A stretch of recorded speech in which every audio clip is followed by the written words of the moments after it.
Good morning, good morning, good morning, good morning, good morning. We're live and it's Monday morning. It's Monday, the 12th of February already. Can you believe that we are already on Monday the 12th? It's Monday and we are in Clubhouse.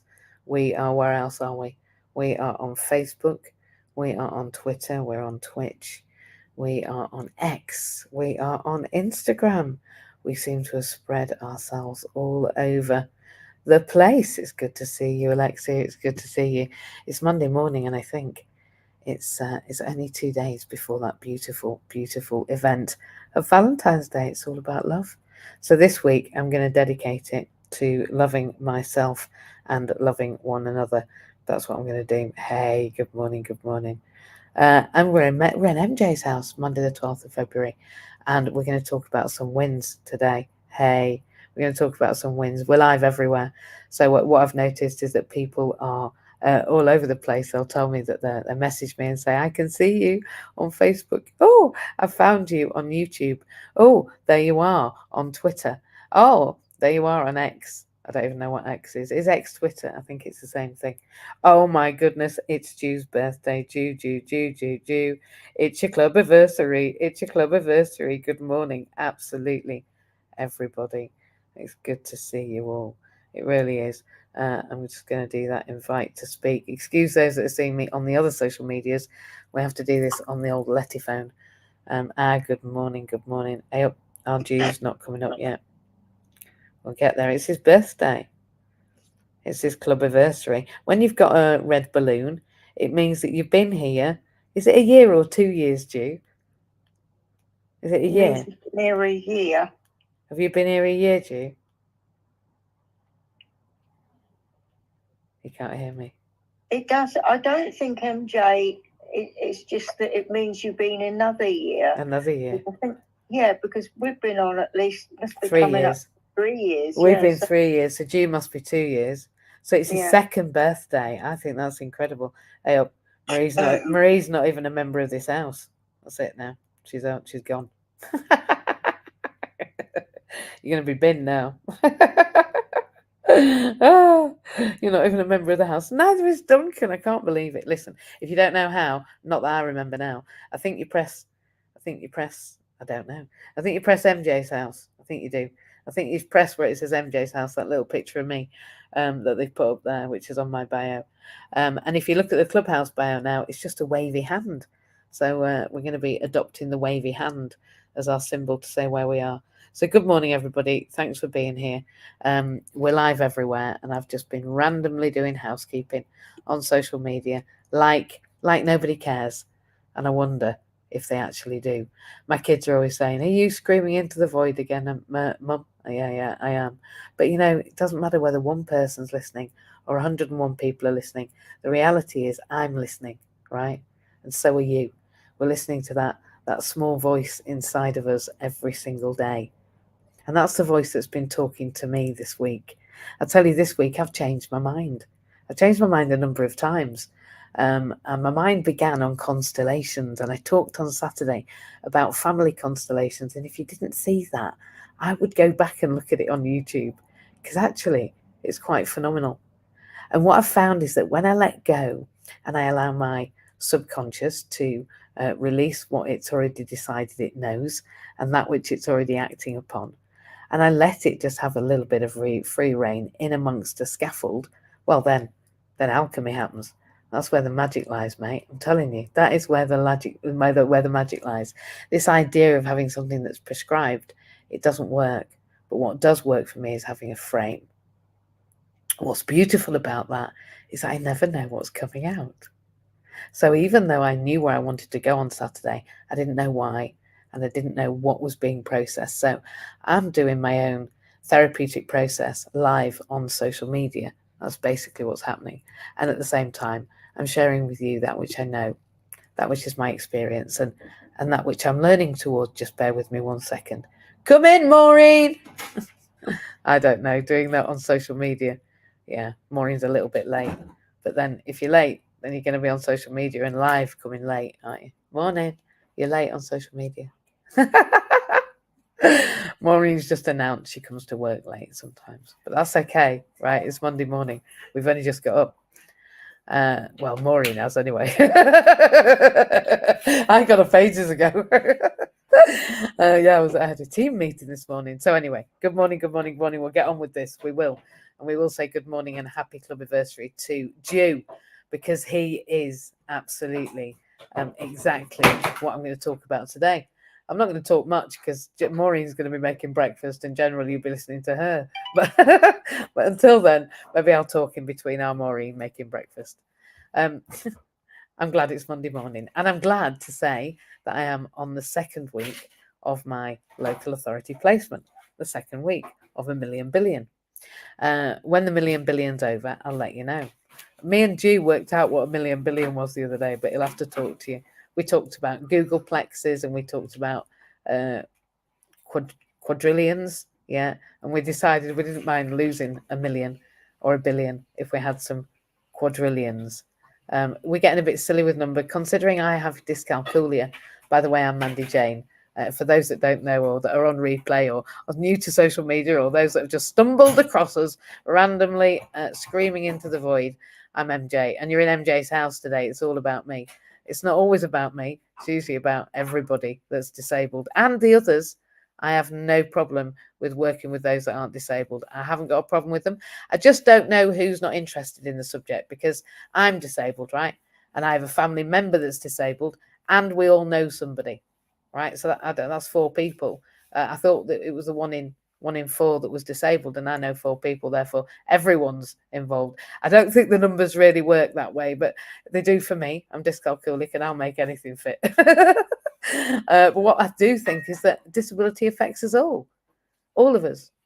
And today I've written that the title's David and Goliath, why David wins, but the end of that title was, and my role in the world of disability. I just thought it was a bit long, so I didn't write it because I didn't need to. But what I got to talk about and think about on Saturday, when I was thinking about constellations and family constellations, and just to give you a bit of background, on Wednesday, number again, you see, I nearly got it wrong. On Wednesday, the 14th of February, I am taking part in a day. It's a bit shorter. A day, see what I mean about number? Could have been a year, it could have been a day. A day of drama therapy with a drama company that goes around the country, goes into prisons, goes into women's refuge, goes into all sorts of juvenile detention centres, goes into trained social workers and MODs, Ministry of Defence individuals, police, you name it. And they use the art of masks and masking and demasking and drama therapy and family therapy and family constellation work and all the things that I started reading about prior to going to this training. Sometimes I really do quite thoroughly prepare. Sometimes I don't. I like to wing it. When I became a Reiki practitioner, I winged it. I didn't know anything about it. Most profound experience of that decade, I can tell you. But sometimes I do prepare, and usually when I'm a bit frightened, and I think my fear is the rawness of it, right? I know that I'm going to be unmasked because that's the only way I act. When I did train in some acting at A-level stage, and we had to do it as part of our nursery nursing, then we had to do an A-level in drama, and I was taught to method act. I'm not sure that was a good thing to teach a neurodivergent female, because actually it can be quite difficult when I embody an emotion. And one of the girls that was on the course actually ran it out. She was called Deborah. I often wonder how Deborah was. I don't think she made it to the end of the course. She was definitely disabled, but I didn't really recognise it as disabled then. I didn't know what autism was at that point. So this morning, onto the title, David and Goliath. Why does David win? Well, I got to think about my family and our family constellation and who was dead, because actually in family constellation work, we do think about our dead relatives because they have an impact on today. The sins of the father are revisited on the children. And I thought about David. Why did I think about David? Well, apart from the fact that there's the most fantastic David in the world in the room right now. I'm not excluding all the other Davids, but this current David is the Tigger of all Davids. And David is an important name. The other David I know, there's a couple of Davids I have in my life, and they're just phenomenal. They're usually just solid, right? Solid, reliable, lovable, honest. Just that's David to me. And I'm sorry, but some people just fit the name. I'm not going to talk about the other names, but there are other names that you can think of that you might think other things about. David, I think solid, reliable, dependable. I think a winner. That's what I think. When I think about the David that's in the audience, I think golf winner extraordinaire, winner of all things fairness, winner of what is equity. David is equity. That's what I think. And this David is the one that I started talking about, because I was thinking about, well, in my family constellation, my God, it's amazing that I'm alive. That's what I thought. Because I had to think about dead relatives and the effect they were having on me, and whether if I was having them, what they would embody, what would they say, what would they do? Would they lie on the floor and crawl? Would they scream in agony? Would they laugh hysterically? Would they stomp up and down? What would they be? What would those dead relatives be? And I thought, actually, they'd all be pretty scary to me. I don't want to hear their trauma, frankly, but that kind of gave me an image of what I might be looking at. And then I thought, maybe I've had to really fight some giants in my life. Kidney failure, being a twin and not being responsible for not being a twin. That's the other one. Then there's loads of things in between, but staying alive when everybody else died. I know not everybody died because there's people here now, but like loads of people did, and they all died of that thing. And then the ones that did get pneumonia and pleurisy, they died too, and I didn't. That's a massive thing, right? Just getting over the fact that I'm here is a massive thing for me. So yeah, I think I've climbed some mountains. I think I've probably faced some giants. I think maybe I've turned in the face of ickiness, and I think many of us, all of us, every single one of us at some point being birthed, right? That's the first trauma. You're not telling me that's an easy wicket. You get your skull squashed. I'm just saying. I think we've all gone through trauma. We've all been born. And as I used to say to the children, yeah, you were born, you weren't thrown against the wall and hatched, which is a bit of a Yorkshire thing. So we were all born, so we've all experienced trauma. So we've all fought our own giants. The one to walk, the one to talk, the one to become able to go to the toilet. That's a really important thing, Erickson reckons, in his stage theory of how people develop across the lifespan. He says that going to the toilet and learning to is really important. Well, with my kidney condition, I couldn't do that till I was 11, till I had my operation. That's probably affected my fighting of giants. I had to fight that one for 11 years, and then somebody had to fix me because it wasn't me that was fighting. But they told me for years that it was. So I think this story, the better one, not the one of me going to the toilet, but the one of David and Goliath, is just timeless. But I'm going to tell you why David wins. I'm going to tell you why I think why David wins, and maybe why I think I'm still winning. It also, I think this story also fits with my community, because I think when I talk about an entrepreneur, and there is an entrepreneur fund that we are urging people to contribute to, because if we can get to this when we get to this £10,000, I can allow that to be given over to the right person to start something that will show the government that they really should have had a chance anyway. I'll go into it more with those that want to contact me, but there's a really unfair happening going on, and I just want to make a point of the fact that it's unfair and get it to be fair, and then we'll be able to stop raising funds like some sort of sad 1980s telethon. Unfortunately, we're still there with the 1980s telethon. We are still there, and this is to give a disabled person the right to go into business and not be stopped from having the reasonable adjustments that they need to carry on in business after the first 12 months if they haven't managed to turn over £7,000. Doesn't sound like a lot, but if you're starting out and you're disabled and you haven't got any of your stuff, you haven't got your helper, maybe you're blind, you haven't got a sighted guide, you've got no equipment apart from your laptop. You've probably got a laptop. I'm not saying you can't start a business with a laptop. I'm just saying it's quite hard if you've got added disabilities and you can't have what other people have got, which is the reasonable adjustments, things like being able to be driven somewhere or getting a taxi or being helped on a bus by a support worker or onto a coach or a train, because it's really hard to travel independently. I know I try, and it's just, well, it's like a David and Goliath story.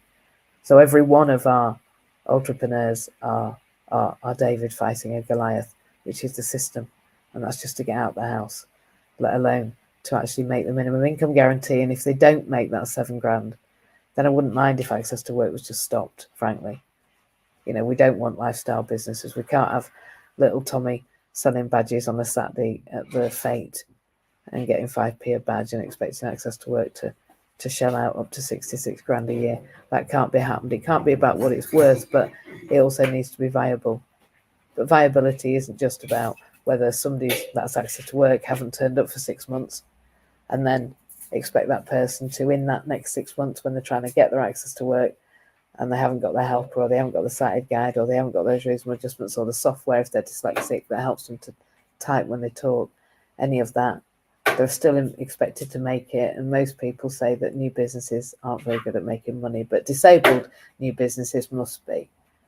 And not only must they be, but if they don't do it in the first year, then access to work is going to be stopped and they'll be barred from claiming for that employment for 5 years. It's just ridiculous.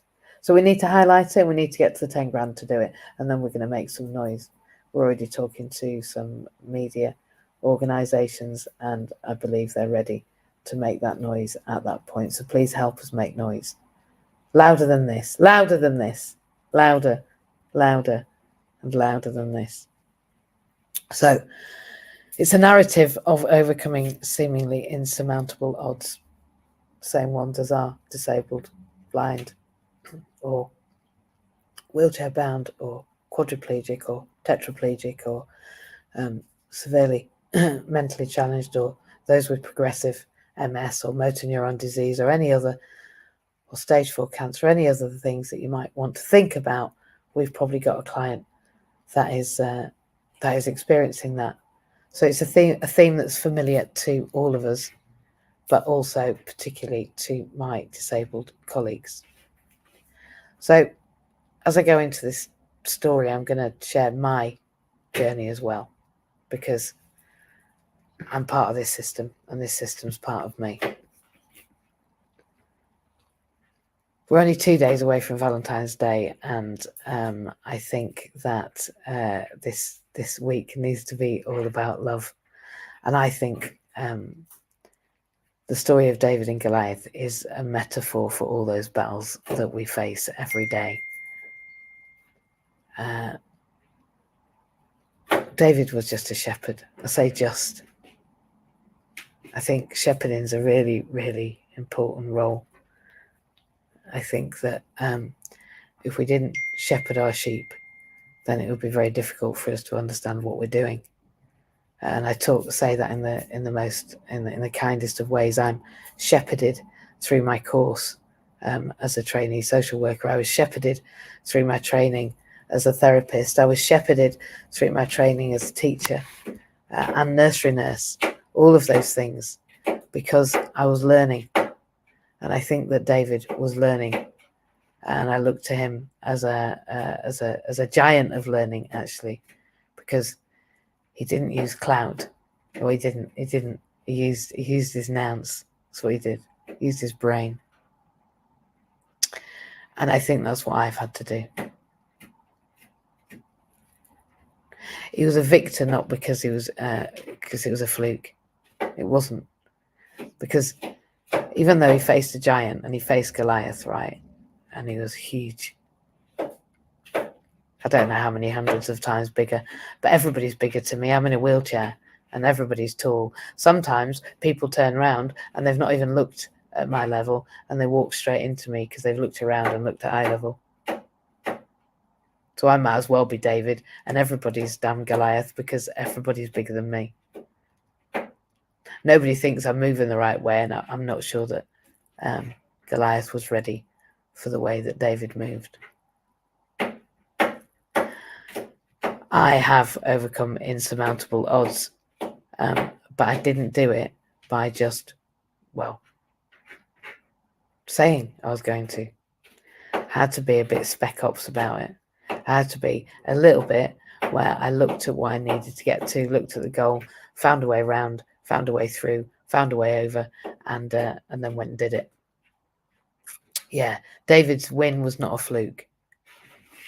It was about him being willing to step into the battleground first of all. Because in order to win, he had to show up, right? Even against the giant, even against the hundreds of times bigger than him. He had to show up, and he had to be willing to step into the arena and properly rumble. He had to be willing to try and go for the win. He had to know that if he was going in, he was going to do or die. That or that. And I think when you go into rumble, when you step into the ring, you need to know that you don't know the answer. In fact, Brené Brown says we shouldn't know the answer. If we do know the answer, we're stepping into the wrong ring. Because we're not stepping into rumble, we're stepping into control. He was vulnerable. But his victory over Goliath was about his agility and his choice of weapon, wasn't it? But it was also about his psychological assessment of the situation. Where he appeared to be at disadvantage, he used that. He used his tininess. He used his size. He used the fact that he knew he was just a speck in comparison to this giant. And I know me.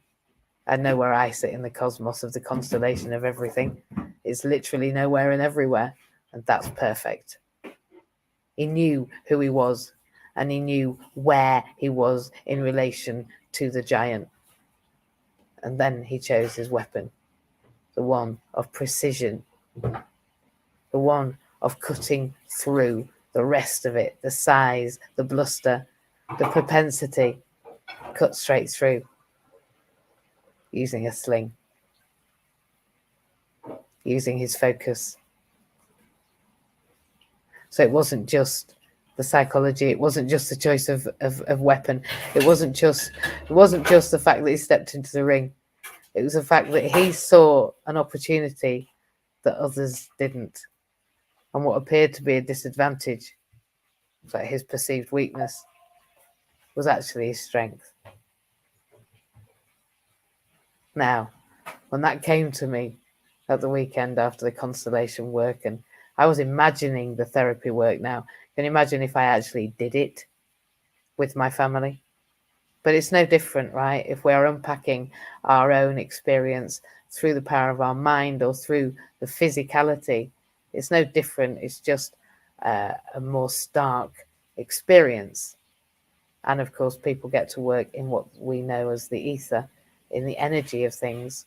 The miracle about constellation work is that actually what people are, the actors in those constellations, those family and business, you can do it in business as well, constellations, they expressed the unexpressible. They expressed the trauma from previous generations that nobody knew in the room, but later was proved to be part of something. There is energy between us. There's energy between us. And I believe that in the David and Goliath story, there was energy between them, but we had to have that analogy. We know that we can overcome adversity. Human beings are phenomenal at healing if only we give the body the situation, the environment in which to do it. It's the most miraculous machine that's ever been created. It's God-given, right? And if we're God-given, whatever God is to you, and that might be you, it might be your ego, it might be how you present in the world, it might be your position in your family, it might be your fight against the world, however you position yourself, whatever God is to you. If you are God-made, then everything is possible. And I am nothing, and I am everything. When I did pass away, for those that don't know me, during COVID, I died. I was resuscitated 3 times, and I know where I went. I wasn't able to move. I knew I was everything, and everything was me. I was energy. I didn't have a body, but I was fine with that, and everybody was great. Everything was fine. There was no problem, but I couldn't move my energy. So when I had to come back, because they don't give you a manual if you don't know. If you don't know, you can't stay. And if you can't move, well, it's going to be a bit of a, I would say what they might call purgatory, but I wouldn't say purgatory. I'd say it's just a bit irritating. I'm sure you get used to it. But I came back, and when I did, I realised I'd come back to learn to move my energy, and that's what I've been doing. I've been learning to move my energy, but at the same time as learning to move my energy, I decided that as I was born with these difficulties, that actually I would carry on serving the 1 in 5. That's 26.4% of people that have disabilities. And I do that because I think that our perceived weaknesses as disabled people is in fact our strength. And that's why we've been othered. I think that we've done it with everybody. I think we do it with anyone that speaks up, speaks out, that is different, that isn't the same, because I think we're frightened. I think actually we'd rather just follow the shepherd or the sheep, actually. So I think that what I've done is I've come back and said, I'm done now. You know, I tried for the first half of my life, it's always a game of 2 hours, to mold myself to be like the rest. I was not very good at it, but I did have a pretty good crack at it. Facading, masking, just like on Wednesday where I'm going to unmask because that's what it's about. I wanted to come back because just like David, I'm challenging the status quo. He challenged the status quo, a giant, him? No, hang on, move over. I'm happy to step into the ring. And when I came back and I went back to work, it took 20 months for Access to Work to answer me. That was 20 months I worked without any help, without any support, without the reasonable adjustments that it says the law says that I should be able to access in my job. And my employer didn't know what to do and didn't do anything because Access to Work hadn't come, and it took 20 months. And so now, not only do I work with people who want to go to work, are in work, or don't know how to stay in work because maybe they've experienced disability and now they don't know how to carry on with the job that they're doing or in the way that they've been going. That's what we do. And I opened Accessibility Partners Inclusion, for whom we are raising the money for disabled entrepreneurs, is the beginning of that. It's where people have all of those gaps, the gaps of benefit, the gaps of care and support, the gaps of PIP, the gaps of not understanding how to get any money, of becoming suddenly disabled. We have people that literally have an accident and become disabled instantly. They know nothing. And even those that do and are disabled don't know much. And, old age turns into disability oftentimes, and they're the worst for knowing anything, frankly, because they've never asked for anything, mostly, from anyone. So I believe that I'm back to highlight the gaps, to thank you. And my breakfast is here. How nice is that? I'm on social media and I've got my breakfast. I'm so lucky. Thank you, Maureen. I believe that we need to be designing a system where everybody is entitled to a space at the table. And I think we need to challenge the way that the world perceives disability, because it's not my conditions that disable me, but rather access to the built environment which disables me. It's the barriers that have been constructed by society, the ones that I need to physically change. It's the systemic barriers as well. It's David's choice about the sling as opposed to his traditional weaponry that's a testament to the innovation of my journey. And I'm not sure that I very often give a conventional answer. I think, though, that an answer that's designed for our own unique ways and circumstances is much more relevant when we are trying to change our lives. So if you are moving into workfulness and you have a coach that's interested in who and what and how you are, where you've been and what there might be available for you, and may have an experience, an understanding, and a years of understanding of a system where there are replications and there are gaps. And where there are replications, I'm happy to say I don't think you need 4 desks. And I believe I could get you 4 desks. If you wanted 4 upper downy electric desks of about 1,600 quid, I could probably get each disabled person in the world, in the UK, 4 of them, free. They don't need 4, they need 1, maybe 2, but I could probably get them 4. And yet, if I want to get somebody, let me think, I know, the insurance on a MacBook for their workfulness because they have to use voice because they're blind, and if they drop it, then they can't go to work, then I can't get it from anyone, but I can get them 4 desks. So I'm there to highlight the inefficiencies, the gaps, the duplications, and there are millions of them, whilst also embracing our unique strengths and perspectives. We are definitely able to go to work. Everybody is, pretty much. And for those that aren't, we need to be supporting them. And that's fine too. But we all face battles every day, whether or not we go to work, whether or not you're 1 in 4, whether or not you're a fellow disabled person. There's always the odds stacked against us. You know, getting victory over ourselves is not a fluke. It's as a result of our position, of our intelligence, and of our courage to step into the field. So David wins because of his choice of weapon. David wins because he chose to do it. David wins because he thought about it.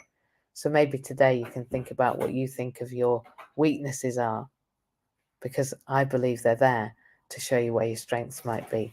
When I learned to be a teacher, people said, oh, you need to understand your learning style. Oh, I'm a visual learner, I'm an auditory learner, I'm a whatever. Well, that's just rubbish. What that shows me when you do a learning styles evaluation is which area we can work on. So have a look at those areas, because they're often where our unfound treasure is.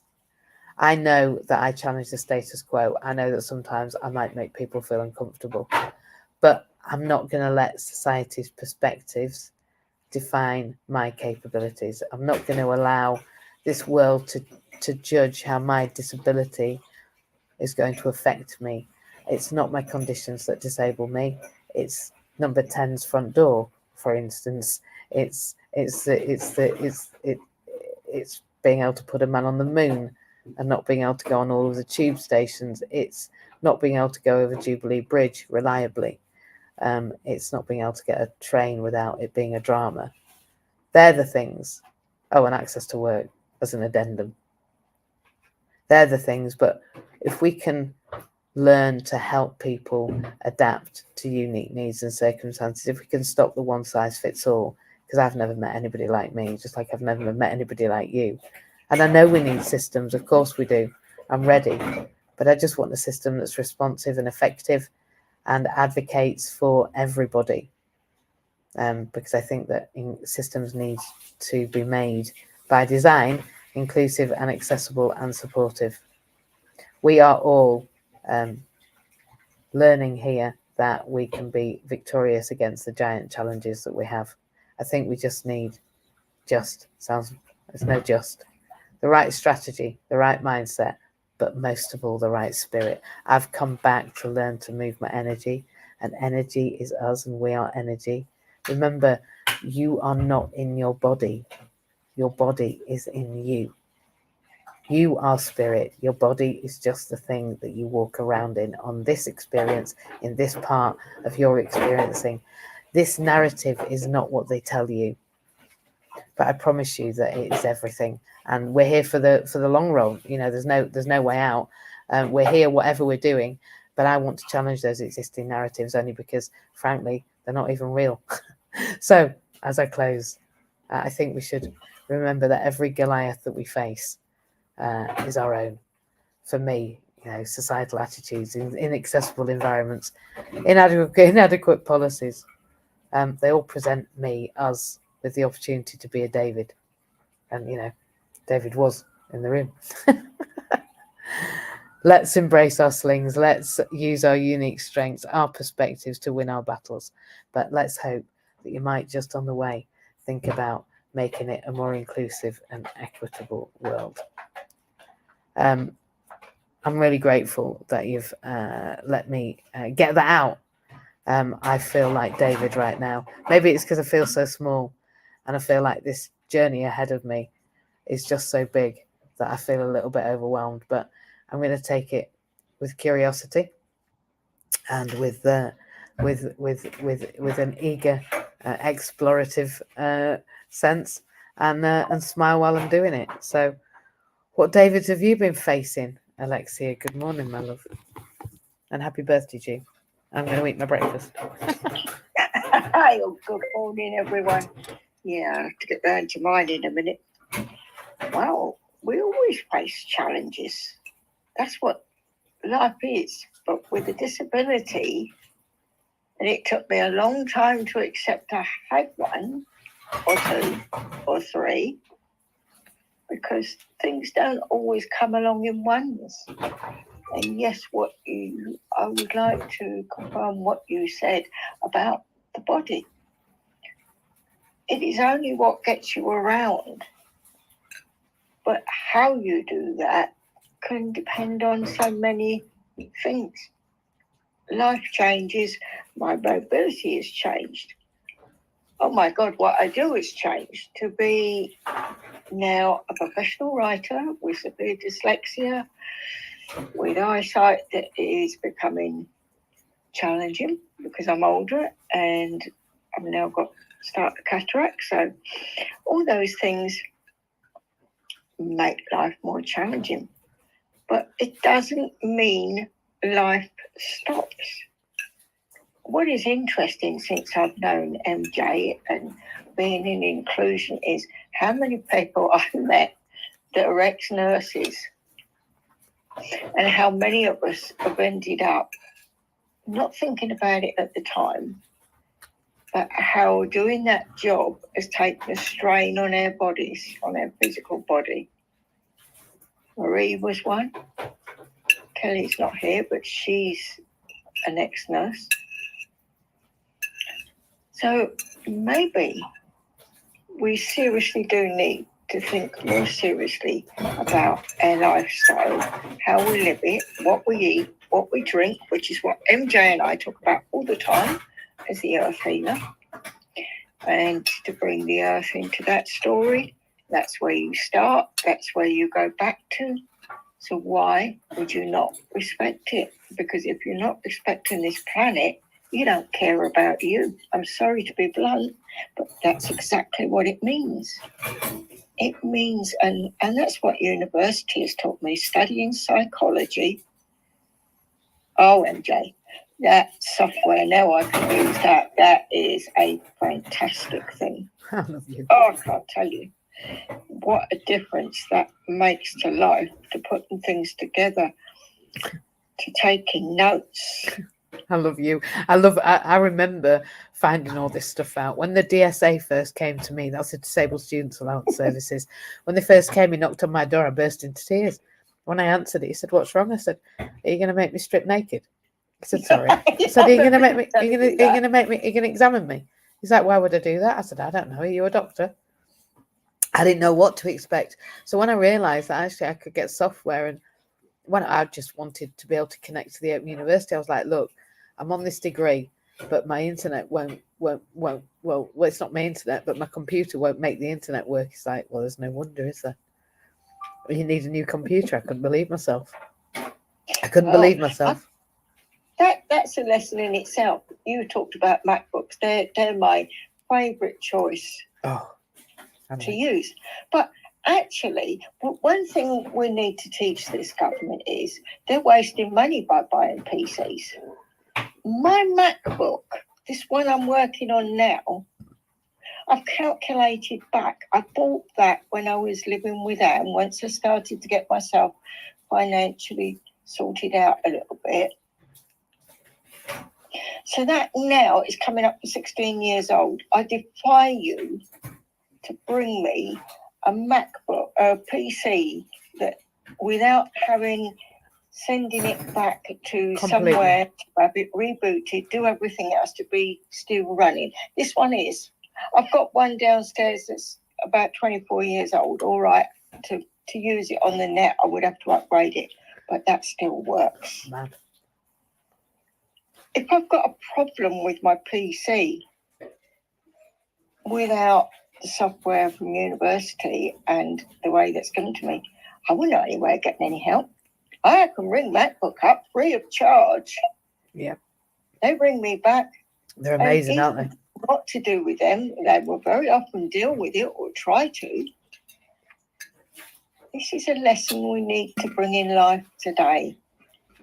That being kind, coming up to Valentine's Day, is the most beautiful gift you can do for you, this planet, and everyone around you. So I'm asking everyone today, what kind things are you going to do? One kind thing every day this week. It could be just speaking to somebody who looks fed up. Admiring their clothes. It doesn't matter if you don't like them. You'll feel good over the day. That's some of the first lines of my book, MJ. So let's make this a great week. And I love you all to bits. Love you too. And I'm now going to be quiet and listen. I love it when you talk. I love it when you listen. I love it when you talk, though. And I love it when you talk about the planet. And I'll tell you what, I think that that there's not been enough kindness. Actually, there's not been enough love around. I think this week it should be about loving one another and about being present and about really stepping into that vulnerability ring and saying, I see you and I hear you. I'm certainly, making that my focus with the individuals that I support this week. I want to be showing up and I want to be there. I want to be David to their Goliath, but I also want to show up in the ring with them as they fight their David, right? And I think we've got to show up and be our own David with the Goliaths that we face. Never has an analogy felt more comfortable to me than knowing that I've got my back. I've got my back on account of the fact that I trust that I'm going to be there. I know I'm going to show up. I know I'm going to show up with kindness. And I know that when I don't show up in the way that I want to, I can change it. I read a piece on Saturday as part of Belonging in Business, the I Am meditative text. That was powerful. If you've not listened, go back on YouTube and listen, because it really is, because I know that when I show up, even if I show up in a way that I might not want to in the future, I can change that, right? And that's okay. But unless I show up, I don't know how I'm going to be or how I want to change it. Practice makes progress. And that's what you've always shown me, Alexia. And your awareness when you come to realise something like, oh, this software that I've had for absolutely ages, now I've got the training finally. It's bloody amazing. And I'm like, yes, we got there. It doesn't matter when, because you did it all at once. So you were bound to have a lead time on what happened, because you got everything all at once. So I'm very grateful that you are at university and that you're showing up for yourself. Good morning, Big. Good morning. How are you? I'm so thankful to have found this room. Hey, it's you. Hey, Wesley. Yeah, I've spoken to you before. It is. You've changed your picture. Yep. Well, there you are. Good morning. I'm glad you've changed it. I'm glad you're here. I'm glad you're back with us. We're here on a Monday morning at 6, and we're in inclusion at 7 at night. We're on LinkedIn on Saturday mornings, and I'm on placement in social work at the moment, which is why we're only here 6 till 7. You'll bear with me while I bob to James. I'll come to you as we go around, and it's bloody amazing to see you here. It's great to see you here. How lovely to see you, Wesley. You're not in a rush, are you? Or are you? Are you in a rush? No, good. That's amazing. James, good morning. Aren't we lucky? Good morning. Aren't we lucky? Good morning, MJ, and good morning, everyone. Yeah, and you're talking about David and Goliath, and I feel a bit of a battle's been on recently. Just a bit. But the battle's getting better for me because the dexterity in the left arm is getting more now. When I woke up in the hospital, and I was like, well, this arm is still dead. What's happening here? But within a few days, I noticed that there was movement. It's very restricted. Yesterday, I was moving some items around my flat. I want to move a bookshelf, quite a big bookshelf. So I've been planning the move, which would normally take me probably 20 or 30 minutes. but it needs assistance now, and I've thoroughly planned it out, because the spot where it goes, it literally fits in there with millimeters to spare. But then means that I can move my bedroom furniture around a bit and make everything look more well distributed around the flat, for comfort, really. And I do like changing scenery quite often where I am, so it just lifts. I find it at various seasons of the year, not just obviously at Christmas or Easter when you can decorate, but I think at various seasons, if you change the furniture and your props around, it lifts your mood. And I know that's my plan over the next couple of weeks once my magical furniture assistants turn up.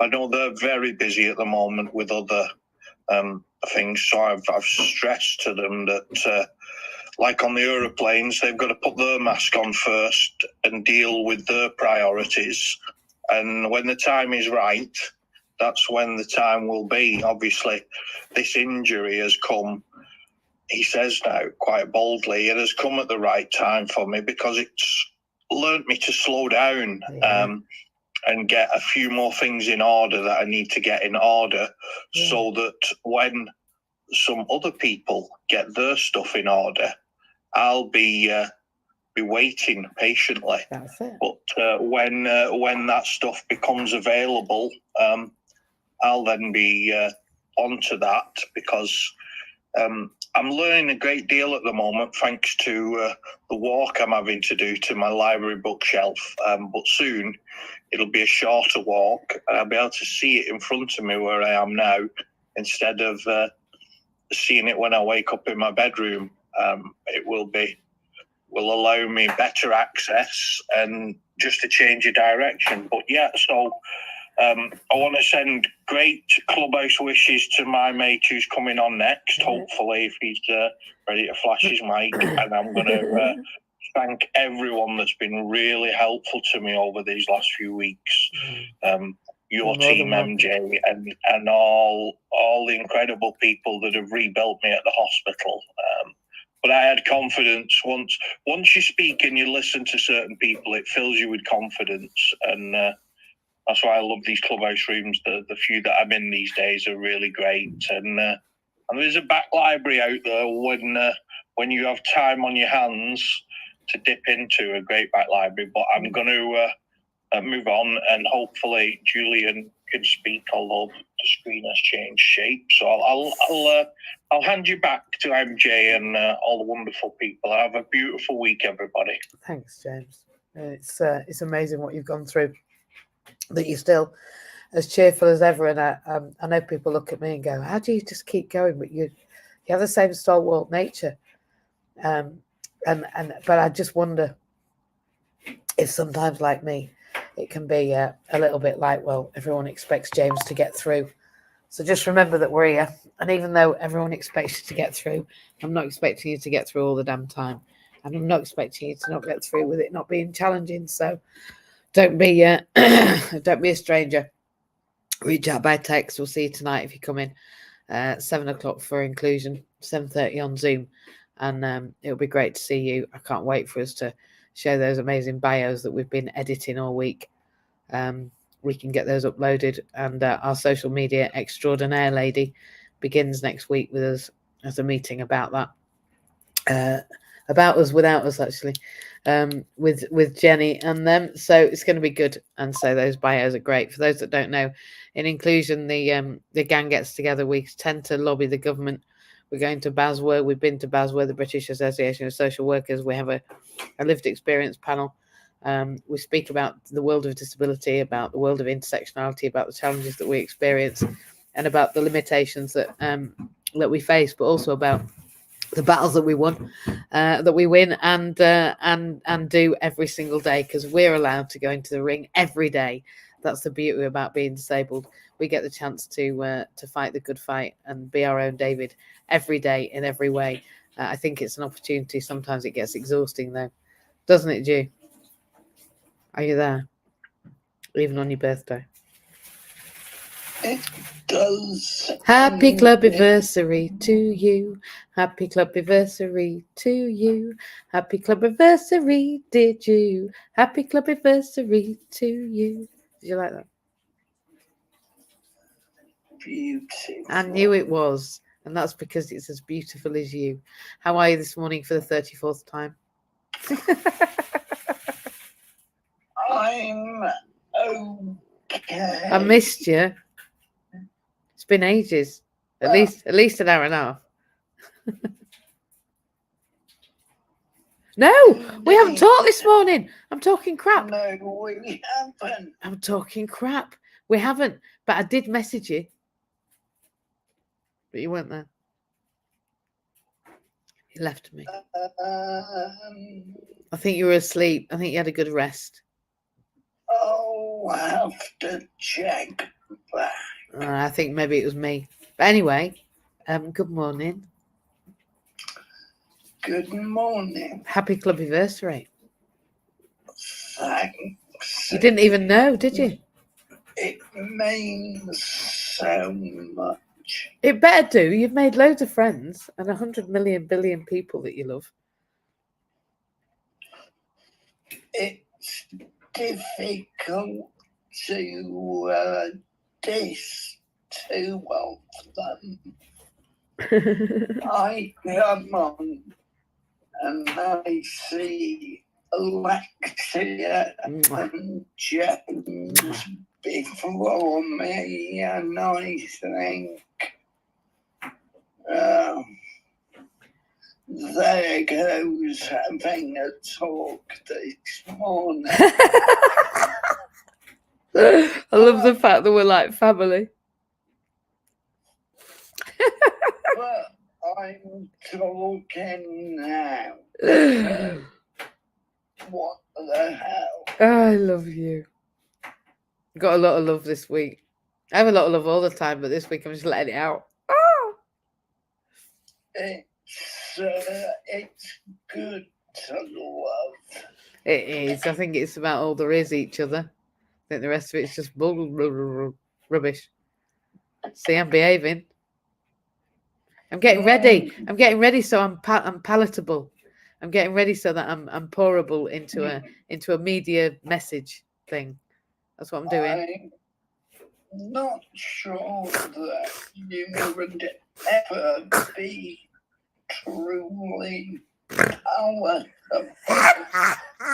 That's a bit harsh, but true. And that's why I love you. Because I know you're always telling me the truth. I try. I know. You're very bloody trying.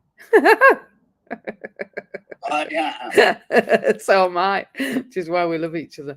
You're always fighting your Goliath, aren't you? We're going to take him out with a new 4x4 wheelchair.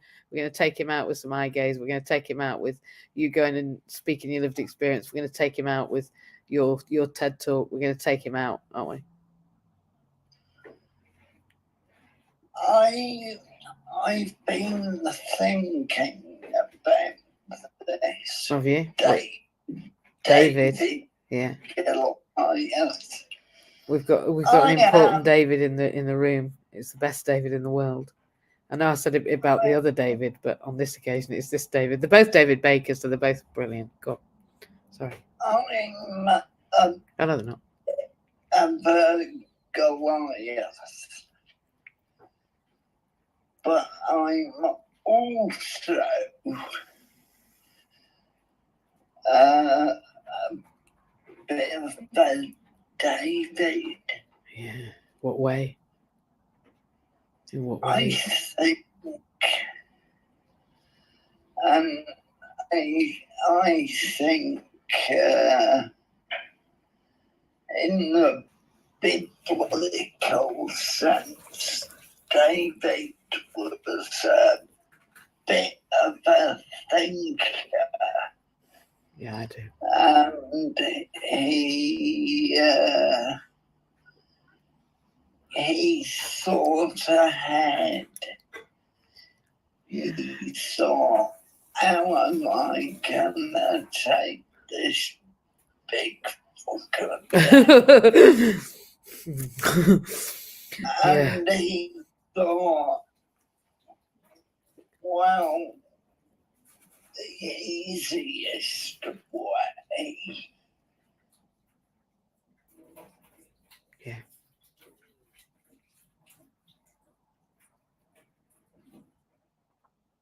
Can't hear.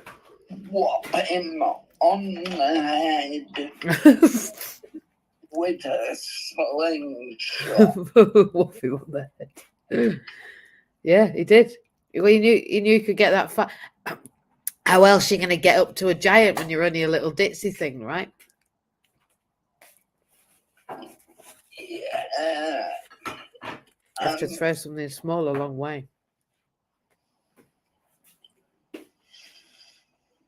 And during the course of my disability, I have gone from being 6 foot tall to 5'3". Oh, you're the same height as me when I'm stood up. Well, we know. When I'm laid down, the length of me. Your height is now the length of me.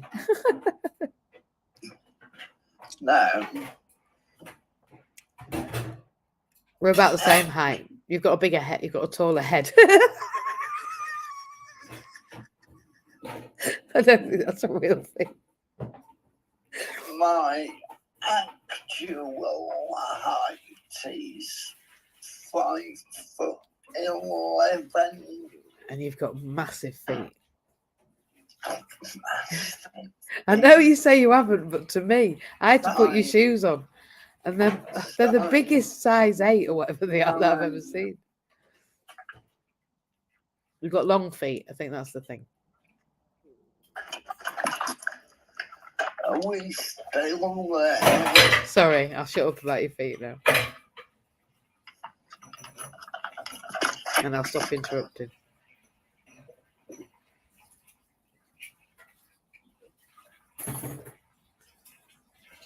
You're still a giant there, Jew. I'll tell you what I feel about you. I don't know where you were going, but I feel like wherever we go, when you're in a room, everyone knows you've arrived. You have a gravitas about you. You have an importance about your personality that people have to listen. That's how I feel. You were thinking about this, you said, and that you know that you're short and you're in a chair. But to me, there's nothing small about you. Well, MJ, I feel exactly the same way about you. Well, they say, don't they? Or the great Pete Cohen does, who we're going to go and see in 2 minutes. I might be a bit longer this morning. It says, are you only seeing me what I see in you and vice versa? Yeah. Yeah. So thank you. And I'm honoured to be alongside you. Absolutely honoured. I know that those that need to go off to Sharon's room at 7 o'clock, you're welcome to run away. So I love you lots. Have a great club anniversary. And don't forget to tell everybody it's your second club anniversary and it's very important. Bye. Bye. Love you. Marie, are you there? I am lovely. How are you? I'm good. So I'll keep it short and brief. All right. Yeah, because looking back on my life, I think the only David and Goliath that was actually going on, even though, if I shared my life story, people would be like, "That's not real." Is the battle in my head? Yeah, that's the truth. That's my David and Goliath. I feel like I'm slowly getting there, like I feel like I'm winning the battle. And that's just been through sheer grit, determination, and consistency. And not listening to the rubbish that goes on. Yeah. Because boy, does it tell me a lot of nonsense about myself, to myself. It's hilarious, like when I actually monitor those thoughts. And I have to write them down sometimes because they're so unbelievable. Like you would just never talk to another human being that way. Do you know what I mean? So the reality is that I'm fighting the good battle. MJ, I don't know what's coming next. I genuinely don't. Even when I think I've planned things to perfect precision, you know, God of my understanding has a funny way of showing me that I've got a lot to learn. Oh, Will. Yeah. Oh, So I'm Will. going to fight the good fight today on a 6.5 hour drive. Yeah. Get Doing good there work. and be grateful. Yeah. Doing good work. That's what they call it. Doing good work. And actually, that's the theme of a work stream that I'm part of. Doing good work. And it's a shame when we've got to label work good work and not good work. I would hope that all work was good work, because I think it comes from our intention. And if we just pay attention to individuals' intention, usually I think we know which side our bread is buttered. Not that I eat bread. Andrew, good morning. Thank you, Marie. I agree, by the way. We're our own worst enemy and our greatest friend. Good morning. Good morning, everyone. I'm sorry I came along late. I got very distracted by the gorgeous Gareth Bartlett on Sky News. You did right. There's nothing wrong with looking at some breakfast beauty on the TV. Yeah. So in terms of for me, I think that I have actually had a lot of personal growth, you know, especially since Dad died. And even on Saturday, so for the first time in I think actually the first time ever, I drove my mum to an area where her parents used to live. And then we went out for coffee at M&S, and she bought a really nice top, and she paid for lunch. It was really nice. But sometimes people don't understand. So even on Saturday, she was like, "Oh, will you stop flapping your hands?" It was like very, you know, one of the places we went into caused a lot of sensory issues for me, but I just went along with it. And then afterwards, I was like, I should have just reminded her, but, you know. But then actually sometimes we can make ourselves more deterministic. So, you know, I've managed to get everything organised. You know, I've had to chase my MA certificate. LSB forgot to send the certificate. They sent the transcript. So there's been a bit of a delay, but that's coming along. But in terms of what Alexia is saying, I can understand, you know, perfectly well as well, just to feed into that, because I've had like 4 Windows machines in that 16 years. And I do think sometimes that we do need to go through change. So when I got my Puma 18 months ago, despite, 7 months ago, people were like, well, why are you getting a new car? Well, actually, my back was really aching, and I've driven nearly 1,900 miles, and that's just mainly driving at the weekend. So, yes, I did need a car. And I was like, no. People may have said to me to do one thing, but actually I know what I need, and, you know, I need to do what I want. And I think we have to kind of go with what we want, even if it's against what other people want, so that we can become stronger. And, you know, I will re-put a picture I've got on my Facebook memories about how wonderful the Bichon is. And I wish everyone a good day, because I'm going to have to go to Sharon's room. Of course. And I will see you all later. Thank you, Andrew. It's lovely you're here, and I completely agree with you. Your growth is exponential, and I can't wait to see it, because you've literally only just got started, even though it's been years. The fact that you're through your masters and you're waiting for your certificate is just a miracle. I'm honoured to say that I know you and can speak to you, and I'm alongside you at this point as you get your master's degree. It's just wonderful to have seen your growth over these years. It feels like 2 minutes, and thank goodness that you found us. Last but not least, Wesley, how are you? Thank you for your patience, by the way, my love. Oh, it's okay, darling. Good morning. No, I'm just trying to, believe me, if people knew what it's like to live in a wheelchair, if you hear this clanking, these are pee bottles, because you can't get up in the night to go pee, so you gotta have these pee bottles by your bed, because I was coming to just lay down.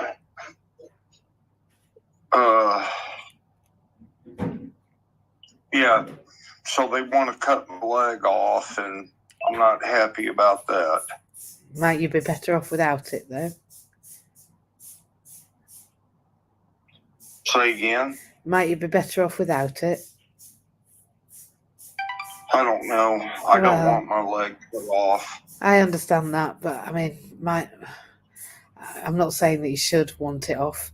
I'm just saying that I don't feel mine, and I cut it, and I get it caught everywhere, and it does my head in.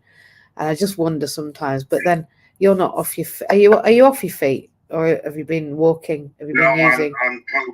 I'm total wheelchair bound. So then I'm not being funny. I don't know, but do you need them? I mean, they're all right to. I just wonder whether they're. Sometimes I just think, for me, they kind of get in my way. But I get you. It's a loss, isn't it? It's like it's a quarter of you. So if they said that you got to have the leg off? I'm just not prepared for it mentally. No, not yet. Not yet. It's a hard thing, I think. Yeah, not yet. It's a stage, it's a process. It's a hard one, though, isn't it? It's a hard one. And just getting being in the wheelchair is hard enough. Myself mentally prepared to have them cut my leg off. Yeah. Where do they want to cut it from? The knee or the hip? The knee. Oh. I'm not saying it's not good. I'm not saying it's a laugh, but there are things that you might be able to do dependent on your other joints. Right. Well, I know.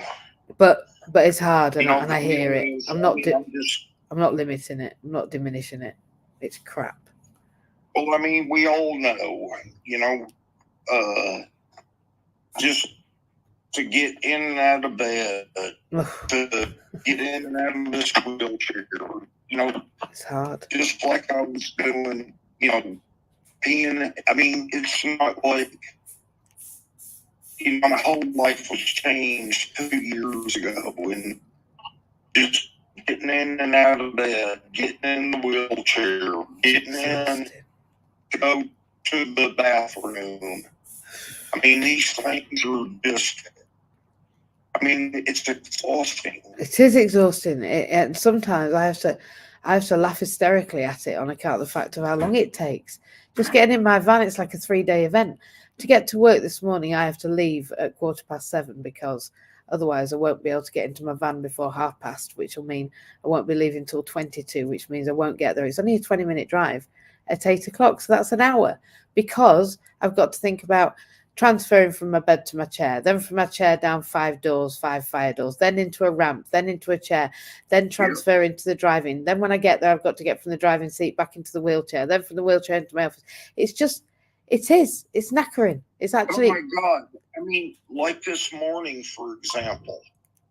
Okay, there's been, it doesn't happen often, thank God. Yeah. But I mean, there's been times that, there's only people in this room that can understand this. Yeah. When you have diarrhea and you poop all over yourself everywhere, and you've got to get in your wheelchair, you know what I mean? I do. And you know what? Then it just feels like there's nowhere sacred and there's nothing you can clean. And you just think, I'm just going to sluice my entire life down now.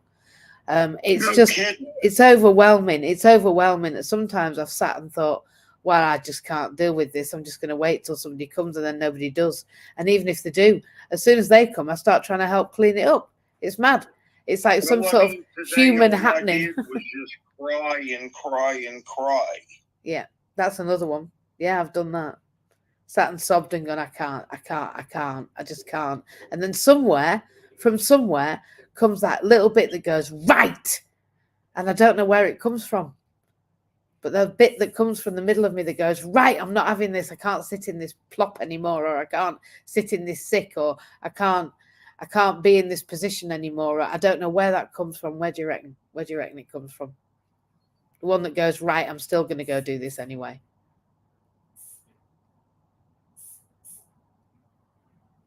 Don't know where it comes from. But you've got it, Wesley. Well, I mean, it comes from what else are we going to do? Necessity is the mother of all invention. There we are. Thank you for that answer. I knew that was the answer. I didn't want to know it was the answer, to be honest, but I did. So, I mean, because we've got to. Because we've got to. That's why David beat Goliath, because he had to. There was no choice. And funnily enough, that's why I believe this is a success right now. Me, here, this post, COVID me version, because actually I had to survive, to keep going, to give a reason for all of that happening. I had to balance it. Oh, that's what it's about. It's about achieving that balance. Wow. Goodness me, Wes, I tell you, it's lovely when people come and it gives me an epiphany and you an epiphany and us we know we've got to keep going. And the fact that we've boiled it down to, well, because we've got to.